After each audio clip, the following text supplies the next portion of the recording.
Apakah pendekatan ekonomi dan politik Cina lebih unggul daripada Amerika Serikat dalam memperluas pengaruh global? Mari telusuri perbedaan strategis antara dua kekuatan besar ini dalam upaya mereka untuk menguasai negara lain dan bagaimana hal tersebut memengaruhi geopolitik dunia modern. Strategi yang digunakan oleh Cina dan Amerika Serikat dalam menguasai negara lain memiliki perbedaan yang cukup signifikan. Cina cenderung menggunakan pendekatan ekonomi yang lebih agresif dan komprehensif dalam memperluas pengaruhnya di negara lain. Melalui inisiatif seperti Belt and Road Initiative (BRI), Cina menawarkan investasi infrastruktur yang besar dan pinjaman kepada negara-negara di seluruh dunia dengan harapan mendapatkan akses ke sumber daya alam, pasar baru, dan dukungan politik. Di sisi lain, Amerika Serikat lebih cenderung menggunakan pendekatan ekonomi yang lebih tradisional, seperti lembaga-lembaga keuangan internasional dan kesepakatan perdagangan bilateral, meskipun mereka juga menggunakan sanksi ekonomi sebagai alat untuk mempengaruhi negara-negara lain.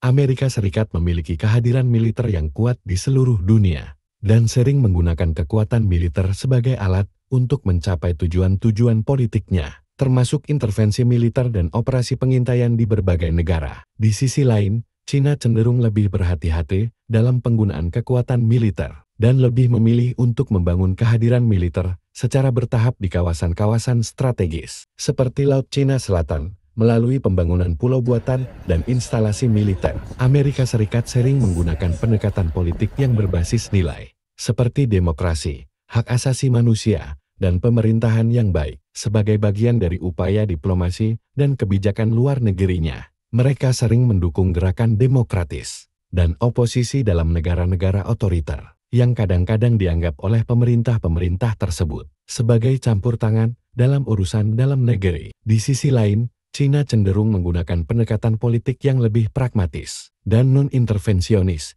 dengan menekankan prinsip non-intervensi dalam urusan dalam negara lain dan membangun hubungan berbasis kepentingan ekonomi dan keamanan. Amerika Serikat memiliki jaringan aliansi dan hubungan diplomatik yang luas di seluruh dunia yang membantu memperkuat pengaruhnya di tingkat global. Mereka sering menggunakan organisasi internasional dan forum multilateral sebagai platform untuk mempromosikan kepentingan mereka. Di sisi lain, Cina cenderung lebih memilih pendekatan bilateral dalam diplomasi dan membangun hubungan langsung dengan negara-negara individu, seringkali melalui kesepakatan dan proyek-proyek ekonomi yang besar. Perbedaan-perbedaan ini mencerminkan perbedaan dalam nilai, kepentingan, dan kekuatan relatif antara Cina dan Amerika Serikat, serta strategi yang mereka anggap paling efektif untuk mencapai tujuan-tujuan politik dan ekonomi mereka di tingkat nasional dan internasional. Menurutmu, manakah yang paling merusak tatanan kehidupan bernegara dari keduanya?